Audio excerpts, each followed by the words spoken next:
मैं get actually देखोगे तो आप मैं साथ में करता था। जैसे होता है ना कि आपने डेटा स्ट्रक्चर पढ़ा, तो why not at the same time आप डेटा स्ट्रक्चर के क्वेश्चन कुछ देख लो, आइडिया लग जाएगा। तो क्योंकि ऑपरेटिंग सिस्टम का नॉर्मली सिलेबस 400 पेजेस का होता है जो आपके नोट्स होते हैं। तो I trickle down to 40 so that मैं उसको क्विक रिवीजन कर सकूं। अब मैं 2 दिन में रिवाइज कर सकता था। अगर मैं 40 पेज के 10 सब्जेक्ट भी हैं तो 400 पेज होता है, 2 से 3 दिन में मैं रिवाइज कर सकता हूँ इंटायर सब्जेक्ट। नॉट कि आप सीरियसली आप गेट ही कर रहे हो, रादर देन कि आपने पढ़ा हो सब्जेक्ट को, उस टाइम में आप उसका क्वेश्चंस बना ले रहे हो।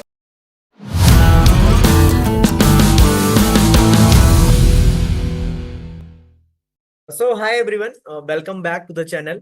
So today we have a special guest Abhilash Bharadwaj sir.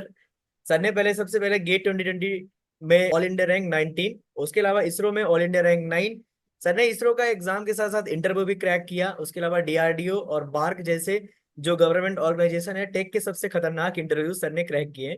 और सर अभी बार्क में साइंटिस्ट हैं, ये 4 साल से काम कर रहे हैं। तो आज हम सर से जानेंगे गेट की जर्नी के बारे में, और जो जितने भी टेक इंटरव्यू सर ने क्लियर किए हैं, तो क्या स्ट्रेटजी होनी चाहिए, कैसे आपको कोई भी इंटरव्यू टैकल करना है, कैसे क्लियर करना है। So welcome sir.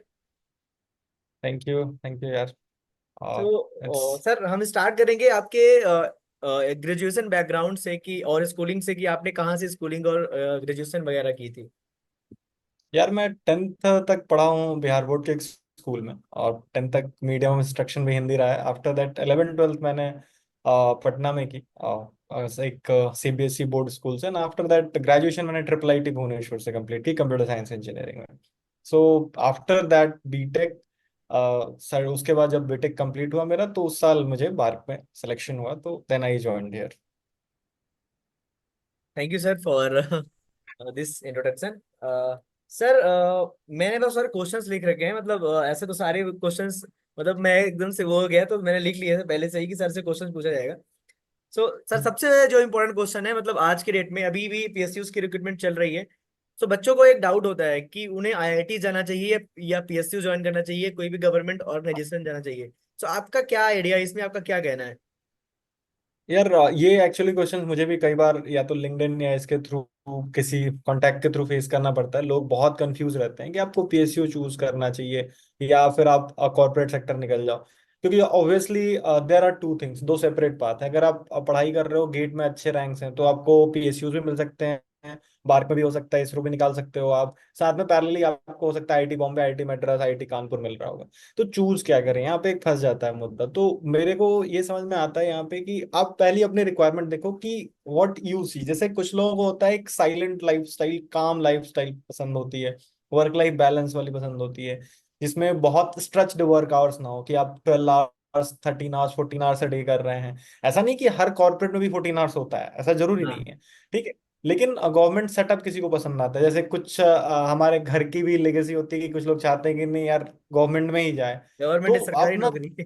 हाँ हाँ, सरकारी नौकरी के लिए जाए, तो वो देखना चाहिए सामने वाले को कि आप डिसाइड करो कि rather देन चूजिंग की बेस्ड ऑन, ना तो सैलरी चूज के बेसिस पे जाओ, ना कि आप ये वर्क लाइफ बैलेंस पे जाओ। rather देन आप सोचो कि आपको फर्दर क्या करना है। आफ्टर 4 इयर्स अगर आपका प्लान है कि नहीं, मैं थोड़ा सा काम डाउन लाइफ में रहना चाहता हूँ, वर्क लाइफ बैलेंस रहे मेरा, मैं कुछ और साथ में पढ़ना चाहता हूँ, ठीक है, मेरे को शाम में आके थोड़ा सा टाइम मिल सके ताकि मैं इन्वेस्ट कर सकूँ खुद पे, इस टाइप के क्राइटेरिया अगर है आपका, तो गवर्नमेंट सेक्टर थोड़ा बेटर है। और अगर आप चाहते हो कि नहीं यार, मेरा फुल स्ट्रेच्ड वर्क रहा है और स्टार्टिंग से ही मेरे 2.5 लाख सैलरी रहे, 2 लाख सैलरी रहे, और उसके बाद प्रोग्रेशन भी वैसे 10% 20% का जंप मिल रहा है, इस टाइप का आपको चाहिए, और मैक्सिमम आप अर्न करना चाहते हो इस डायरेक्शन में, तो कॉर्पोरेट सेक्टर एक ही है। तो ये फैक्टर्स को एकदम बिल्कुल क्लियर करके ज्वाइन करना चाहिए, क्योंकि लॉन्ग रन में बाद में आपको परेशानी होगी कि स्विच करने सोचोगे। आप गवर्नमेंट में आ गए, आप स्विच करना चाह रहे हो प्राइवेट में, प्राइवेट में आ गए, प्राइवेट से फिर गवर्नमेंट स्विच कर रहे हो। इतना करने की खास जरूरत नहीं है अगर आप पहले से प्लान वे में बढ़ोगे तो। तो बेसिकली बहुत सारे लोग इनकी बेहतरीन रैंक है, 50 रैंक, 40 रैंक। तो अभी सारे लोग मैसेज करते हैं कि आईओसीएल में वर्क लाइफ बैलेंस हम्म, कैसा है, बार्क में कैसा है। तो हम बार्क के बारे में बाद हम्म। में जानेंगे, पहले को सीक्वेंस से चलते हैं जो मैंने क्वेश्चंस लिख रखे हैं। तो ये ये तो मतलब एक एक पॉइंट आपने। और बोलना चाहूंगा। हाँ, एक पॉइंट बस बोलना चाहूंगा यहाँ पे।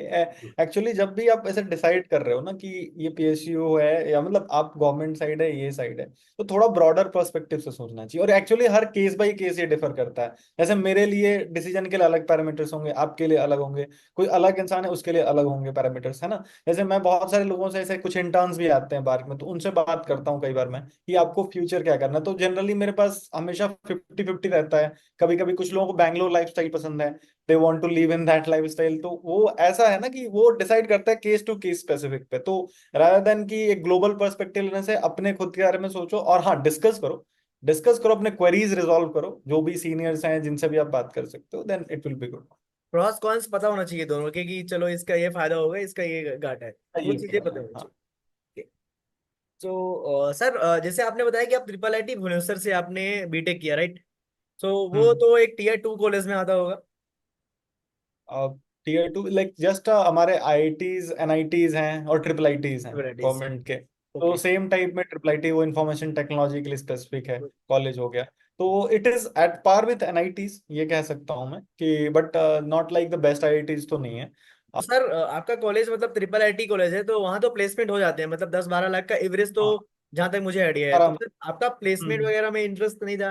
गेट का आपसे स्टार्टिंग में इंटरेस्ट था, मतलब गेट में कैसे? प्लेसमेंट में था यार, मेरा प्लेसमेंट में, मैं एक्चुअली किसी चीजों में ऐसे नहीं चलता हूँ कि आंख बंद करके गेट है तो गेट है, ऐसा नहीं होता। आप प्लान करो, you if you plan well दोनों ही साथ में हो जाएंगे। ऐसा नहीं है कि दोनों के लिए अलग अलग कुछ करने की जरूरत है। हाँ, थोड़ा आपके पास 4 साल का टाइम फ्रेम है, आप 4 साल थोड़े गेट पढ़ रहे हो, बहुत है बहुत ना। बड़ा टाइम अब है। हाँ, तो उस टाइम फ्रेम में आप अगर यूटिलाइज करोगे तो आप, जैसे मेरा प्लेसमेंट हुआ था, मैं डेल में प्लेस था बिफोर, मतलब कॉलेज पास आउट होने से पहले 3rd ईयर में ही मेरी इंटर्नशिप डेल में लगी हुई थी। इंटर्नशिप के बाद मुझे प्री प्लेसमेंट ऑफर भी आ गया था।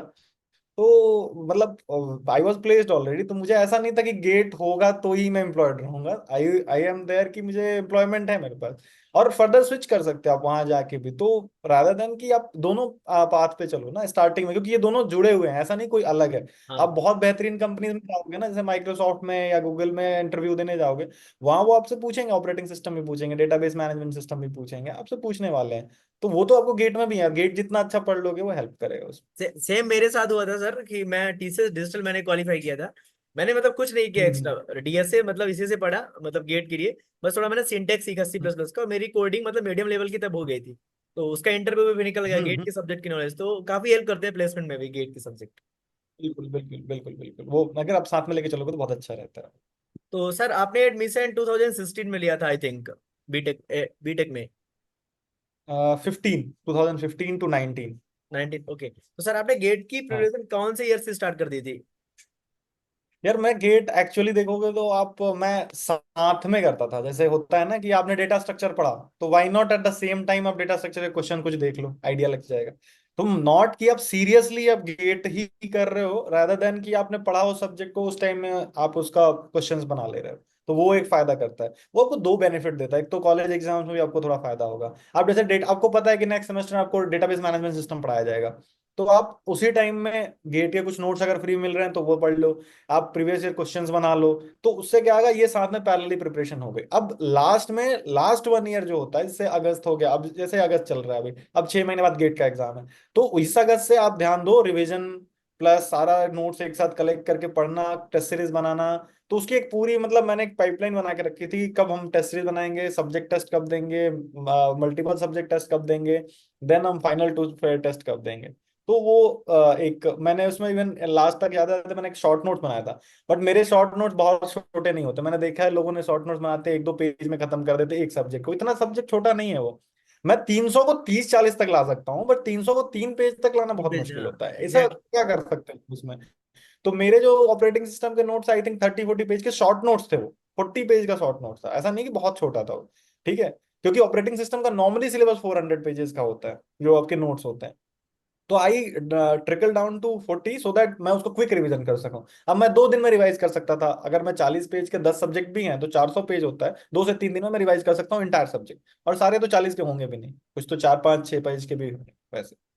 तो बेसिकली ऐसा है सर, कि आप ऐसा बोल रहे हो कि जो भी जैसे फर्स्ट ईयर पे जाता है, जैसे किसी हम्म सेमेस्टर में उसका डिजिटल इलेक्ट्रॉनिक्स लगता है सब्जेक्ट, तो उसको हम्म। वही टाइम पे आप उसको फिनिश कर दो गेट लेवल पे भी, तो आपका कॉलेज का भी कवर हो जाएगा। That's how you college start का इट। भी एग्जैक्टली आप वही टाइम जब डिजिटल इलेक्ट्रॉनिक्स पढ़ रहे हो, why not you take the paper of PYQ, GATE का ले लो, आप बना के देखो, हाँ ट्राई तो करो। एक बेसिक लेवल तो आप बना लोगे ना, बिल्डअप कर लोगे आप। अभी तो थर्ड ईयर में भी गेट एग्जाम होने अलाउ करने लगे हैं वो, तो आप थर्ड ईयर में भी देख के जज कर सकते हो कि यार क्या मिस हो रहा है। तो मैंने थर्ड ईयर में, मतलब हमारे टाइम में अलाउड नहीं था, लेकिन मैंने उस टाइम में पेपर बनाता था, मैं जो उस साल पेपर आता था मैं उसको सॉल्व करता था अपने रूम। तो उस समय भी मुझे पता चलता मैं 50 मार्क्स ला पा रहा हूँ। अब मुझे वो 50 से 70 तक की जर्नी देखनी है, तो वो आपको हमेशा पहले तो, यार मैं हमेशा ये बोलता हूँ, सब्जेक्ट पढ़ो और टेस्ट दो, क्योंकि पता चले पहले कहाँ हो, कितना लेवल जंप मारना है ये आपको पता चलना है। अगर ये पता नहीं है तो फिर आप अंधाधुंध तीर चला रहे हो, को पता नहीं है कि कहाँ तक पहुंचना है। तो this is something I always suggest to aspirant. Basically ऐसा है कि मतलब जो लोग, मतलब ऐसा कुछ लोग मानते हैं ना कि यार गेट तो एकदम अलग ही बात है, मतलब मैंने देखा काफी लोगों को, नहीं यार गेट नहीं करना है यार, फंस जाएंगे, प्लेसमेंट नहीं लगेगा। मतलब काफी ये तो बहुत ही मतलब गलत चीज है। मैंने भी स्टार्ट किया था, लेकिन मेरे टाइम पे कोविड था, तो मैंने मतलब 6 सेम से स्टार्ट किया था, अच्छे से। तो 6 सेम से अगर स्टार्ट करते हैं तो वो भी कर सकते हैं, अच्छी कोचिंग लेके कर सकते हैं, मतलब अगर कोई भी करना चाहे तो। बट हाँ आपने मतलब जो एक बताया वो छोटी बहुत ही स्टोरी बेहतरीन है। स्ट्रेटजी है, मैं ये मानता हूँ, क्योंकि मेरे भी सी एन टीओसी वाले सब्जेक्ट और सीडी वाले सब्जेक्ट काफी हेल्प किए थे कॉलेज में, और अच्छा रिजल्ट भी आया था। तो ये जो आपने बताया एग्जैक्टली strategy, मेरे तो जो फर्स्ट ईयर कॉलेज सेकंड में, ईयर में है, बढ़िया रहेगा। हाँ मेरे कॉलेज में यार एक स्टूडेंट था, वो थर्ड ईयर में वो गेट का कोचिंग ज्वाइन किया था, बट वो कोडिंग भी करता था। तो जब माइक्रोसॉफ्ट लोगों ने उसको कई बार बोला कि गेट पढ़ के क्या होगा, ये अलग ट्रैक है, इवन बोला उसे, लेकिन मैं उसका सीनियर था उस टाइम में, तो वो मुझसे बात करता था, तो मैंने बोला यार पढ़ो साथ में करो। तो ही, और जब माइक्रोसॉफ्ट कंपनी है, हमारे बच्चे से 18 बच्चे सेलेक्ट हुए थे इंटरव्यू के लिए, एक ही का फाइनल हुआ, वो उस लड़के का हुआ। ठीक है, क्योंकि वो गेट के कोचिंग, उससे क्वेश्चन पूछा कंपाइलर के, थ्योरी ऑफ कंपटीशन के भी पूछा, कुछ उन्होंने डेटाबेस के अंदर ओएस का पूछा, बाकी लोग तो सिर्फ कोड में एक्सपर्ट हैं, ये दोनों में एक्सपर्ट। तो इट वर्कड अराउंड, तो थोड़ा होना चाहिए इसका, बड़ा बेसिक समझ रहे हो, डिजाइन समझ रहे हो, वो बात। और कोडिंग तो एट द एंड कर ही लेते हैं, मतलब आप कर ही लोगे कोडिंग, अगर आपको गेट के कोर सब्जेक्ट अच्छे हैं तो कोडिंग आप एट द एंड कर लोगे, 4-6 महीने 1 साल देके आराम से कोडिंग में एक्सपर्ट बन सकते हैं इंसान। कोड कोड तो आप प्रैक्टिस करते रहो, वो बनते जाएगा, लेकिन डिजाइन कैसे करोगे? अगर मैं आपको बोल दूं कि आपके सिस्टम में सिक्योरिटी देखना है, आपको आपको सिस्टम सिक्योर करना है, अगर आपको बार्क में ही बैठ के करना है, कैसे करोगे? आप कोड लिखोगे, लेकिन किस चीज पे? कई बार स्क्रिप्टिंग करनी पड़ती है, बैश स्क्रिप्ट करना पड़ता है, कई बार चेक करना पड़ता है सिस्टम में कहाँ वल्नरेबिलिटीज हो सकती है, सिस्टम कौन सा है, लिनक्स बेस्ड है, विंडोज बेस्ड है, सर्वर कौन सा है, उसके अंदर के पैरामीटर्स क्या होते हैं। अगर अगर मैं सडनली बोल दूं किसी को कि चेक करके बताओ कि इसमें अटैक हो रहा है या कोई इन्फॉर्मेशन पास हो रहा है कि नहीं, तो आप कैसे करोगे? मतलब this is the things you should know, कि हम प्रोसेस का स्टेट देखेंगे कि कौन सा प्रोसेस कितना नेटवर्क कंज्यूम कर रहा है, उसको किल कैसे करेंगे उसकी। तो वो सब चीजों के लिए आपको आई फील की एक बेसिक होना बहुत सही है। हाँ, मतलब कोर सब्जेक्ट का नॉलेज बहुत ज्यादा हेल्प होता है। अभी भी मैं आईओसीएल में हूँ, तो मैं, मेरी टीम जो है नेटवर्किंग है, तो वहां भी मतलब जो मैंने सीएन पढ़ा था ना, वो यूज हो रहा है। तो मतलब वो एग्जैक्टली तो आगे यूजफुल होता ही है कोर सब्जेक्ट। वो बेसिक आपका वही है, अगर वो याद नहीं है तो कैसे बिल्डअप करोगे इसको? सो अगला जो क्वेश्चन है मेरा, कि गेट में अच्छी रैंक लाने के लिए क्या क्या चीजें मैटर करती हैं? पूरा सिलेबस कंप्लीट करना चाहिए? पीवाईक्यूज कितने मैटर करते हैं? टेस्ट सीरीज कितना मैटर करती है? थोड़ा इसके बारे में। यार गेट के लिए मैं अपने स्ट्रेटेजी को जैसा मानता हूँ, मैं अपने स्ट्रेटेजी में मैं उसको बहुत मॉडिफाई करके भी लोगों को बताता हूँ, बहुत सिंपल उसको फॉलो करना है। आप पहले सिलेबस किसी एक रिसोर्स से कंप्लीट कीजिए, जो भी आपको सही लगता है, वीडियो लेक्चर्स पढ़ रहे हैं या कहीं से पढ़ रहे हैं, कोई कोचिंग लेके पढ़ रहे हैं, खुद से सेल्फ स्टडी कर रहे हैं, पूरा कंप्लीट करो। पीवाईक्यू का कम से कम 3-4 बार तो बना ही बनाओ, कम से कम, मतलब रटना नहीं है, बट हर बार आप जाओ तो उसको इंप्रूव करने के मल्टीपल मेथड्स देखो कि वो और किस तरीके से सॉल्व होता है। वो जो क्वेश्चन आपने एक तरीके से सॉल्व किया, वो अगली बार को लगेगा बहुत इजीली सॉल्व हो सकता है दूसरे तरीके से, मल्टीपल सब्जेक्ट की वजह से। फिर आप टेस्ट सीरीज दो, टेस्ट सीरीज इसलिए जरूरी है कि फियर ऑफ न्यू क्वेश्चन आपके हटें, क्योंकि पीवाईक्यू तो तीसरी चौथी बार बनाओगे तो याद हो जाएंगे क्वेश्चंस, याद हो जाएंगे। बट टेस्ट सीरीज तो हमेशा नए क्वेश्चंस आएंगे। तो टेस्ट सीरीज देना चाहिए, टेस्ट सीरीज से आपको वो फियर, क्योंकि गेट में तो नए क्वेश्चंस आएंगे, ये तो पक्का है। तो अगर आपको आदत नहीं है नए क्वेश्चन झेलने की, तो आप पैनिक कर जाओगे।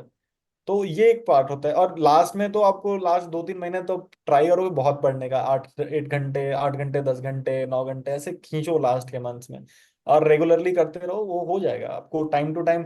जैसे मेरा ऐसा था कि स्टार्टिंग फेज में सितंबर मंथ में मैं 2 दिन एक सब्जेक्ट पढ़ता था, 2 से 3 दिन, अगर बड़ा सब्जेक्ट है तो 3 दिन, और इवनिंग में उसके टेस्ट बनाता था, सब्जेक्ट टेस्ट। तो वो एक रिवाइज, एक एक राउंड ऑफ रिवीजन कंप्लीट हो गया, 20 दिन 25 दिन में एक राउंड ऑफ रिवीजन कंप्लीट हो। अक्टूबर पीरियोडिक में ये थोड़ा रिवीजन, कम हो जाएगा। पीरियोडिक रिवीजन हाँ करते तो थे आप? अक्टूबर में पीरियोडिक रिवीजन करना। और जैसे कई लोग क्या करते हैं कि एक पढ़ रहे हो तो दूसरा रिवाइज करते हो, एक्चुअली मैं ये फॉलो नहीं करता था। मेरा फिलॉसफी ये है कि वन टाइम में कंप्लीट हो पूरा, क्योंकि भूलोगे तो ऑब्वियस है यार, एक ही बार पढ़ के कौन सा, और हाँ दो ही पढ़ लिए साथ में तो कितना, दो याद रह जाएगा? नहीं रहेगा, वो दो भूलोगे फिर दो तो नेक्स्ट जो आएगा। इससे बेटर है वन टाइम कंप्लीट करो, मल्टीपल रिवीजन पे फोकस करो, पढ़ो एक बार, रिवीजन जितनी बार कर सकते हो कर लो, वो दिमाग में बैठ जाना चाहिए, और वो क्लियर करता है। और सबसे इंपॉर्टेंट चीज मुझे ये लगती है ना कि मतलब नोट्स खुद का बनाओ। हाँ मतलब एटलीस्ट शॉर्ट नोट्स तो खुद का होने चाहिए। हाँ मतलब क्या होता है ना, काफी हाँ लोग नोट्स दूसरे की पढ़ते हैं, दोबारा जब रिवीजन करने जाते हैं समझ में नहीं आता कि क्या लिखा हुआ है। पहली बार तो समझ लिए हाँ। वीडियो लेक्चर से, जैसे आजकल वीडियो लेक्चर्स में टीचर्स लोग पीडीएफ भी दे देते हैं लेक्चर नोट्स की, तो लोग क्या करते हैं, पीडीएफ का प्रिंट आउट निकाल लेते हैं, रख लेते हैं। बट तुमने वीडियो देखा उस टाइम पे समझ में आ गया, क्या पता आगे तुम्हें नहीं समझ में आया कि सर ने क्या लिखा था, तो अपनी लैंग्वेज मतलब समझ में उसका एक आती है। दूसरा हाँ, उसका एक दूसरा तरीका कि जब आप पढ़ रहे हो ना तो उस नोट्स को सामने रखो, और जो पॉइंट उसने लिखवाया है या फिर वो वीडियो देखने के बाद वो नोट्स पढ़ो, और जहां जहां लगे कि ये पार्ट मुझे नहीं समझ में, अपनी मेहनत रिड्यूस करने का तरीका है, जो लगे कि ये वाला चीज फंस रहा है तो उसको अपने, उस समय तो पढ़े हो आप, समझ में आ रहा है, उस समय अपने शब्दों में वहीं पे लिख लो, वर्ड्स यस में उस यस। पॉइंट पे। तो उससे क्या होता है, आपका एफर्ट भी बच गया और वो नोट्स है आपका, ठीक है, अब वो काम कर सकता है, बिकॉज आपने ऐड ऑन कर दिया, अपने हिसाब से वैल्यू एडिशन कर दिया। एट द ऐसा एंड आप उसको शॉर्ट कर सकते हो, जैसा चाहो उसको शॉर्ट खुद से बनाओ, तो वो आपको काम करेगा ऐसा। सर तो आप अभी पार्क में साइंटिस्ट हैं, राइट? सर आपने हाँ, आईएससी भी ज्वाइन किया था आई थिंक। आईएससी ज्वाइन नहीं किया था, छोड़ दिया था, मतलब साथ में हो गया था, बार्क और आईएससी में एमटेक दोनों का साथ में ऑफर था, तो आप तो एट आईएससी गए दैट ही नहीं? नहीं गया ही नहीं मैं। ओके तो सो ज्वाइन ऑफर लेटर तक था साथ में, बाकी उसके बाद दर्शन नहीं हो पाया आईएससी में क्लासेस के। सरकारी तो नौकरी लग गई, साइंटिस्ट बन गए तो ठीक है, अब नहीं जाना। नहीं नहीं, ऐसा नहीं था, मेरा एक्चुअली काफी कॉन्फ्लिक्ट चला था दिमाग में, एक महीने डेढ़ महीने में सोच रहा था कि क्या करना है, किधर जाना है। बट अगेन वो जो डिसीजन, ये डिफिकल्ट डिसीजंस होते हैं कि क्या करना है आपको आगे, लेने हो। तो सर बार्क में अभी हो आप, चलो तो आईएससी के बारे में तो बात नहीं कर सकते कैसी लाइफ स्टाइल थी, अब हम बार्क के बारे में बात कर सकते हैं। कोई बंदा अगर अभी हम्म, बार्क के बारे में जानना चाहता है, लाइफ स्टाइल के बारे में, क्या कितना हम्म। हेक्टिक है, वर्क लाइफ बैलेंस क्या है, मतलब क्या ग्रोथ है यहाँ पे, तो थोड़ा आप उसके बारे में एक ब्रीफ में हमें बताएं। यार देखो, ग्रोथ जहां तक बात है, तो आप ज्वाइन करते हो साइंटिफिक ऑफिसर सी के पोजीशन पे, ठीक है, तो फर्स्ट पोस्ट आपकी होती है गैजेटेड ऑफिसर हो, लेवल 10 मैट्रिक्स जो होती है गवर्नमेंट ऑफ इंडिया की। तो यहाँ प्रोग्रेशन कैसे होता है, आपके टाइम बाउंड है, कितने दिन बाद आपके इंटरव्यूज होंगे, इंटरव्यू आप क्वालिफाई करते हो तो नेक्स्ट प्रमोशन मिलता है, दिस विल गो, जैसे डी सी पे ज्वाइन किए, C to D, D to E, E to F, F to G, ऐसे करके बढ़ते रहते हैं। तो प्रोग्रेशन तो ये है आपका कैरियर ग्रोथ में, उसके हिसाब से आपकी सैलरी स्ट्रक्चर है, जिस पोजीशन पे हो, जिस लेवल पे हो, उसके लेवल के हिसाब से गवर्नमेंट ने डिफाइंड सैलरी बोली वो आपको मिलेगी। ये है सैलरी स्ट्रक्चर एंड प्रोग्रेशन। बाकी वर्क डिपेंड करता है आप कौन से डिवीजन में हो, क्योंकि यहाँ बहुत सारे डिवीजन हैं। तो कुछ लोग जैसे मान लो कि मैं कंप्यूटर डिवीजन में हूँ, तो मुझे कंप्यूटर साइंस से रिलेटेड काम चीजें रहेंगी, सर्विसेज रहेंगी, कुछ प्रोडक्ट बनाना, कुछ सॉफ्टवेयर बनाना रहेगा। तो कंप्यूटर साइंस के पीपल जनरली काम तो कंप्यूटर साइंस का ही करते हैं, बट हो सकता है वो मल्टी डिसिप्लिनरी हो सकता है अगर वो किसी दूसरे डिवीजन में, अगर आप बार्क के साइड पे जाएंगे तो आपको बहुत सारे, मतलब 100 के करीब आसपास आपको डिविजन्स मिलेंगे। तो अगर सोचो आपका पोस्टिंग जो हो गया न्यूक्लियर फिजिक्स डिवीजन में हो गया, तो वहां पे क्या करोगे, वहां पे उनके जो सिमुलेशन है, उनके कोड लिखने के काम आपके हो रहेंगे, उनको सिमुलेशन को चलाने के, इस टाइप के वर्क रहते हैं। तो वर्क भी डिपेंड डिपेंड करता है आपकी पोस्टिंग किस लोकेशन में आके कहाँ पे हुई है, तो उसके हिसाब से आपका वर्क डिफाइन होता है। बाकी नॉर्मल जो वर्क लाइफ होती है वो 8.5 आवर्स की होती है डेली, आप जाते हो, वर्क करते हो और आते हो, this is the normal work life style. Saturday Sunday आप फ्री रहते हो, तो आपको मन है तो आप सैटरडे संडे भी काम करो, दिस डिपेंड अपॉन यू, ऐसा रहता है। अच्छा, सैटरडे संडे का कुछ एक्स्ट्रा अमाउंट मिलता होगा फिर अगर आप काम करते हो तो? नहीं नहीं नहीं नहीं, वो आपकी, आप भारत सरकार के लिए क्या कंट्रीब्यूट करना चाहते हो आपके अच्छा ऊपर। अच्छा अच्छा, समाज सेवा। तो ओके। तो सर लाइफ हाँ। ऐसी मतलब हैक्टिक तो नहीं, जैसे जैसे ऐसा है ना कि बार्क मतलब भाभा एटॉमिक रिसर्च सेंटर ऐसा है, मतलब रिसर्च सेंटर नाम के सुन के ही मतलब बच्चे लोग ज्वाइन ही नहीं करते। मेरे मन में सेम डाउट था, अरे रिसर्च सेंटर है, बहुत सारा काम होगा, साइंटिस्ट के बीच में काम करना पड़ेगा, लैब में दिन भर रहना पड़ेगा, ऐसा मतलब माइंड में था। तो ऐसा कुछ है क्या उधर? नहीं, ऐसा नहीं है, तो रिसर्च है, मानता हूँ कि रिसर्च वर्क होता है, या फिर जैसे, तो रिसर्च वर्क का ये नहीं मतलब होता है कि आप कंटिन्यूअस बैठे हुए हो, है ना। जैसे पीएचडी वगैरह में कई बार क्या होता है, जैसे आईएससी वगैरह में लंबा एक टारगेट है, अब देखो, अब यहाँ एम्प्लॉय हो, आपको 5 साल नहीं है आपके पास, है अभी 60 ईयर्स तक आप यहाँ काम करने वाले हो, है ना। तो डिपेंडिंग ऑन, और सिर्फ एक ही काम, तो केवल रिसर्च नहीं रहेगा, आप कुछ रिसर्च कर लिए तो उसको फिर डेवलप करके डिप्लॉय करके भी यूजेबिलिटी लायक तो बनाना पड़ेगा ना। तो हर जगह रिसर्च नहीं हो सकता, कुछ जगह डेवलपमेंट भी होता है। जैसे मान लो मैं आपको ईमेल सर्वर बना के दे रहा हूँ, या मैं आपको बीआरसी का नेटवर्क सिक्योर करना चाह रहा हूँ, तो मुझे तो कुछ सिस्टम डिप्लॉय करने पड़ेगा ना, इंट्रोजन डिटेक्शन से रिलेटेड, मालवेयर आइडेंटिफिकेशन से रिलेटेड, नेटवर्क सिक्योरिटी से रिलेटेड, तो वो एक डेवलपमेंट होगा। वहां पे स्टडीज पार्ट कम है और डेवलपमेंट ज्यादा है, तो इस टाइप से होता है उसमें। तो rather देन मतलब, और रिसर्च भी ऐसा नहीं है कि आप मतलब एकदम आपको अगर ड्रेन हो जाओगे, आप ब्रेक लो। रिसर्च में सबसे ज्यादा ब्रेक की जरूरत होती है। आप एक आइडियाज पे काम किए, लगा कि अब नहीं कर रहा है, नेक्स्ट डे आप कुछ और ट्राई करोगे, 3-4 दिन काम किया किसी आइडिया पे, फिर फेल हुआ, नेक्स्ट और ट्राई करोगे। तो इस टाइप से चलता है। It will B not like कि अब सुबह गए तो अब 2 दिन तक तो आप लैब में पड़े हुए हो कि अब तो नहीं वही हम कर वाला थॉट मेरे माइंड पाएंगे। में है। नहीं, ऐसा नहीं सोचना चाहिए किसी को, है ना। तो सर आपने डेल में परमानेंट जॉब की थी या इंटर्नशिप ही की थी? इंटर्न किया, क्योंकि डेल की जॉब तो कॉलेज के बाद ही शुरू होगी, 2019 के बाद ऑफर था तो लेने का। तो आई, उसके बाद तो यहाँ आ गया, तो वहाँ की जॉब मैंने रिजाइन कर दी पर्टिकुलरली। तो सर आपने इसरो भी क्रैक किया है, डीआरडीओ भी क्रैक किया है, बार्क भी क्रैक किया है, मतलब ऑलमोस्ट जो दो तीन ऑर्गेनाइजेशन है ये, मतलब इनके जो इंटरव्यू होते हैं टॉप लेवल पे होते हैं, क्योंकि बार्क का मैंने भी दे रखा है, तो मुझे मतलब लेवल पता है उसका। और मैं डिस्क्वालीफाई भी हूँ उसमें, तो मतलब उनका उनका लेवल तो पता है। तो सर अगर इन पीएसयू और गवर्नमेंट ऑर्गेनाइजेशन के इंटरव्यू को अगर क्लियर करना है, तो व्हाट थिंग मैटर्स, सबसे ज्यादा इंपॉर्टेंट चीज क्या होती है इनमें, और कैसे तैयारी करें इनकी? नहीं, तो हमें अपनी अप्रोच बदलनी पड़ेगी। हमारा अप्रोच होता है क्वेश्चन देखा, फटाफट सॉल्व किया, खत्म। तो वो जो सॉल्विंग अप्रोच है ना, आप न्यूमेरिकल सॉल्व कर रहे हो, है ना, आप उसको समझ पाए हो क्या? मतलब न्यूमेरिकल सॉल्व करना है, मैं आपको क्यों, अब मैं आपसे पूछ दूं कि भाई ट्यूरिंग मशीन है क्यों, अब तो बना लेते हो क्वेश्चन आप कि ये कौन सा लैंग्वेज एक्सेप्ट करता है, कौन सा नहीं करता है, बट ये है क्यों, मतलब रीजन क्या है? तो बेसिक्स ही क्लियर नहीं होते। अब आपने बोला कि डीएमए क्वेश्चन आते हैं, आपने डीएमए बना दिया, डायरेक्ट न्यूमेरिकल एक्सेस का क्वेश्चन बना दिया, बट डीएमए आया ही क्यों पिक्चर में? इससे पहले इंटरप्ट मोड था, प्रोग्राम कंट्रोल मोड था, आप ये 3 स्टेज तक पार करके पहुंचे कैसे? और डीएमए ऐसे ने क्या ऐसा जादू कर दिया कि आप हर जगह डीएमए लगा रहे हो, है ना? तो ये, या फिर पाइपलाइनिंग आई तो आई क्यों? एग्जाम्पल, ये सब एग्जाम्पल होता, आपने उसके रीजन पे ध्यान नहीं दिया, आपने बस उसके क्वेश्चन को सॉल्व कर, पाइपलाइन क्वेश्चन है, आपने सीधे फॉर्मूला लगाया, आंसर आया, गेट में आप क्वालिफाई कर गए। But if someone ask you कि है क्यों पाइपलाइनिंग, या अगर पाइपलाइनिंग में यहाँ हैजार्ड है, तो हैजार्ड को इंटीमेट करने के आपके जो तरीके पहले से अवेलेबल है, क्या उनको अभी कोई बेटर तरीके में बदला जा सकता है? अगर आपसे मैं पूछ दूं कि शॉर्टेस्ट जॉब फर्स्ट को आप बना के दिखाओ किसी दूसरे तरीके से, आप कैसे? मैं, है नहीं आपके पास टाइम, नहीं पता है जॉब कब कंप्लीट होगा, लेकिन आप सोचो कि कैसे कुछ और तरीके हैं जिनसे आप कर सकते हो। ये डिजाइन क्वेश्चंस होते हैं।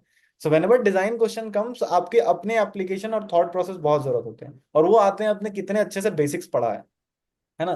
प्रोसेस का मान लो आपको टाइम नहीं पता है, बट वो ग्रोइंग टाइम तो पता है, कितना जल्दी वो ग्रो कर रहा है। मतलब प्रोसेस जो है, अभी 1 सेकंड चला, 2 सेकंड चला, 4 सेकंड चला, 5 सेकंड चला, तो 5 सेकंड के बाद हमें लगा कि ये बड़ा प्रोसेस है, हमने डिसाइड किया एक नंबर की, 5 सेकंड बाद लंबा प्रोसेस है, तो वी शुड गो डाउन, इसको थोड़ा कम प्रायोरिटी देते हैं। यही काम करके उन्होंने बना दिया मल्टी लेवल फीडबैक क्यू, कि अब जैसे ही आप ऊपर ज्यादा, वो 1 सेकंड में नहीं हुआ तो नीचे के क्यू में डाल दो, फिर ऐसे मल्टी लेवल में आ जाओ।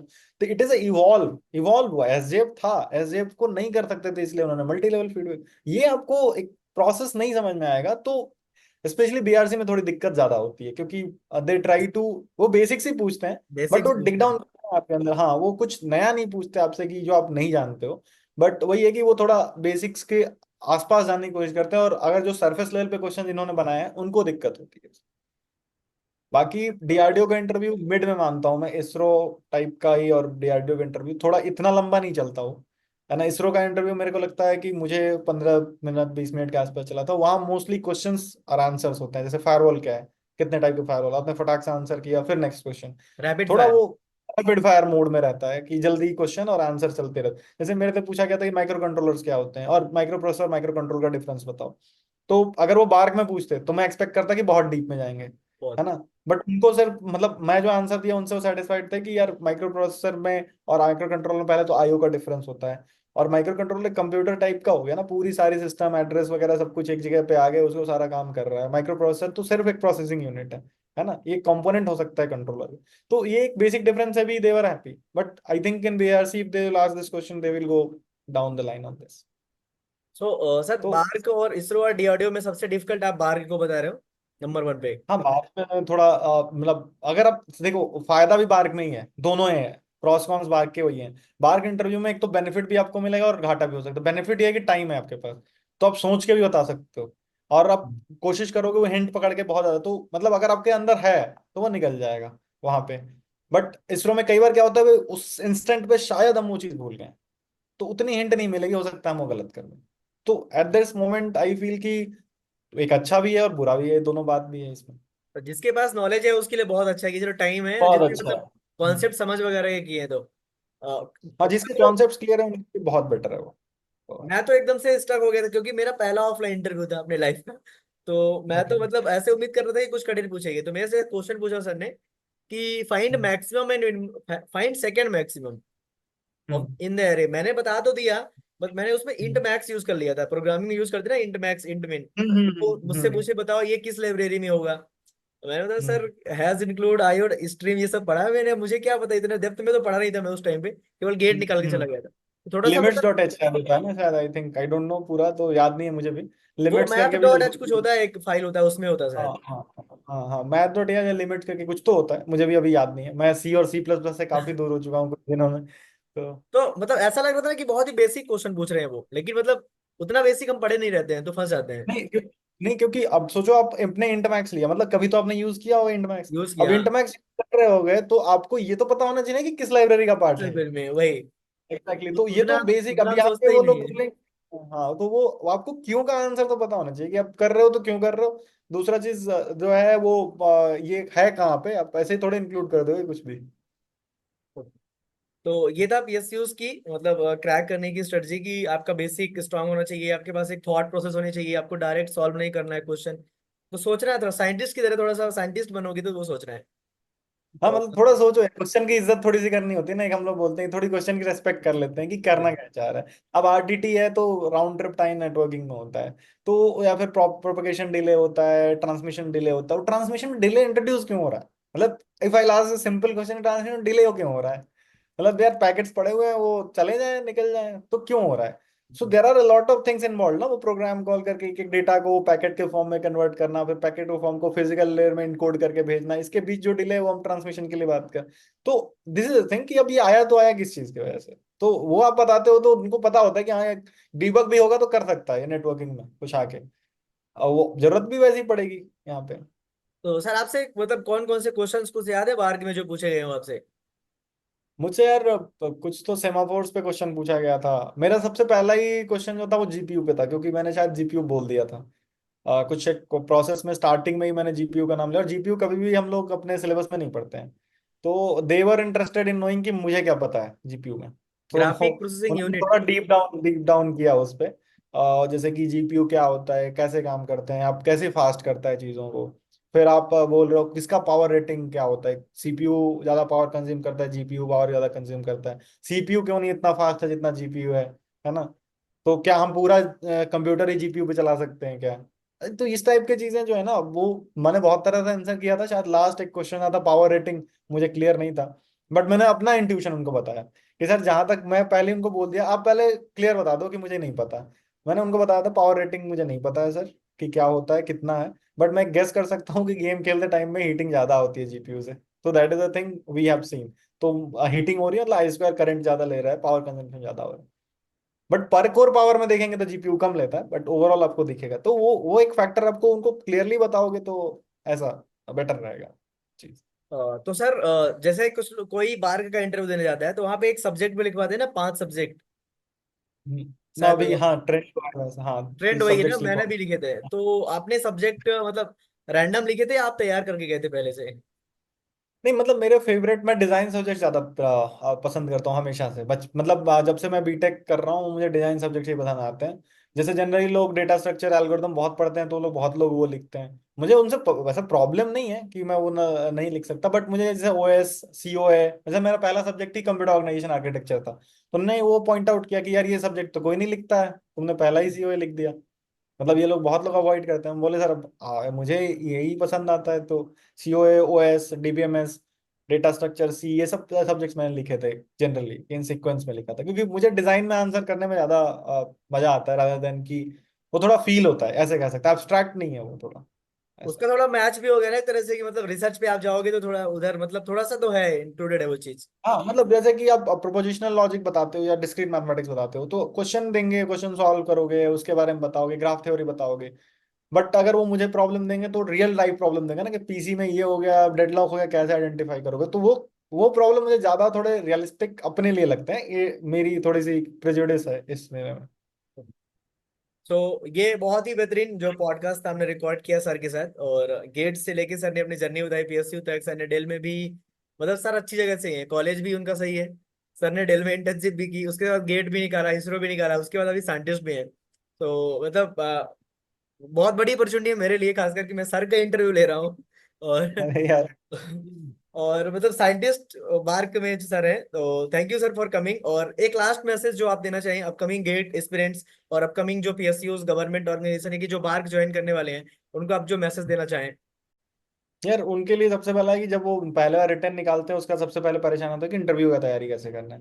तो मैं उनको यही बोलूंगा, सही टाइम है, आप जब पढ़ रहे हो तो उसमें वाई, हर जगह वाई क्वेश्चन पूछा करो अपने से, है ना। नेटवर्क में हम स्विच किए तो जैसे आप पूरे एक पढ़ते हो टीसीपी पे क्यों गए, टीसीपी में ये इतने स्टेट्स क्यों रखे हैं हमने, इन स्टेट्स का कुछ रिजेम्बलेंस है या ऐसे ही बना दिया, टाइम वेट क्लोज वेट ऐसे बना के छोड़ दिया, क्या है ये, थोड़ा सा इनमें आप एक बार अपने से पूछा करो भाई, तो आप इंटरव्यू की प्रिपरेशन साथ साथ कर सकते हो। प्रैक्टिस बहुत करो क्योंकि गेट निकालना भी जरूरी है, तो प्रैक्टिस पे फोकस करो, रिवीजन एंड प्रैक्टिस तो आपका लास्ट के 2 महीने जो दिसंबर एंड जनवरी है पूरा पूरा होना चाहिए। मतलब आप उसको 6 5 जितने बार रिवीजन कर सकते हो, रिवीजन से मत कतरो, तो दैट शुड बी देयर। बाकी आप फ्री टू आस्क हो एनीवन, से आप सीनियर से बात करो, लिंक्डइन से लोगों से पूछो and just know about the things. तो गाइज ऐसा है कि अगर आपको और कुछ जानना है, जैसे सर से बार्क के बारे में जानना है आपको, इसरो डीआरडीओ, तो सर की इजाजत से मैं सर का जो लिंक्डइन प्रोफाइल है अपने डिस्क्रिप्शन में दे दूंगा। तो आप मैसेज कर सकते हैं, सर जब भी फ्री होंगे तो आपको रिप्लाई कर देंगे। सर ये ठीक रहेगा? हाँ ठीक है यार। वही है, अब कोई गुस्सा ना हो कि उन्होंने जल्दी रिप्लाई नहीं किया, कई बार नहीं हाँ देख पाते हैं। सर साइंटिस्ट है हाँ। यार, समझ जाओ, तो बिजी रहता है थोड़ा सा। मैं मतलब सर से 15 दिन से पीछे पड़ा हूँ, सर कब करना है कब करना है। सर ने टाइम दिया, बहुत खुशी की बात है मेरे लिए। So thank you sir for giving time, and guys all the best. और जल्द ही साइंटिस्ट बनो सभी लोग, सर के पास जाओ, मेरे पास आओ, आईओसीएल और गेट निकालो यार, अच्छी लाइफ जियो। यार आईओसीएल भी जाओ यार। साइंटिस्ट जरूर बढ़िया है, आईओसीएल पर्क्स लो, बढ़िया मजे करो, कोई दिक्कत नहीं। सर वो मैं ऐसे आईओसीएल में तो मुझे पता है, आप बाहर में तो आपको बच्चों का पता है। नहीं मतलब देखो यार, पहले तो अपने जॉब से किसी को निराश नहीं होना, मैं ये सबको ये बोलूंगा भाई, हाँ सेटिस्फैक्शन डिससेटिस्फैक्शन और सेटिस्फैक्शन दोनों रहेगा, कोई कंप्लीट पैकेज नहीं देता। आप सबसे बेस्ट जगह भी जाओगे ना, आप कोई होटल में जाते हो, सबसे बेस्ट होटल चूज कर लो, वहां पे भी कुछ ना कुछ प्रॉब्लम आपको लग जाएगा, यार ये सही नहीं लगा मुझे, तो 100% गारंटी तो कोई नहीं देगा। तो वो है, जितना मिल पा रहा है 80 90, खुश रहो उसमें, मजे करो, वो आपको मेंटल पीस अच्छा रहना चाहिए।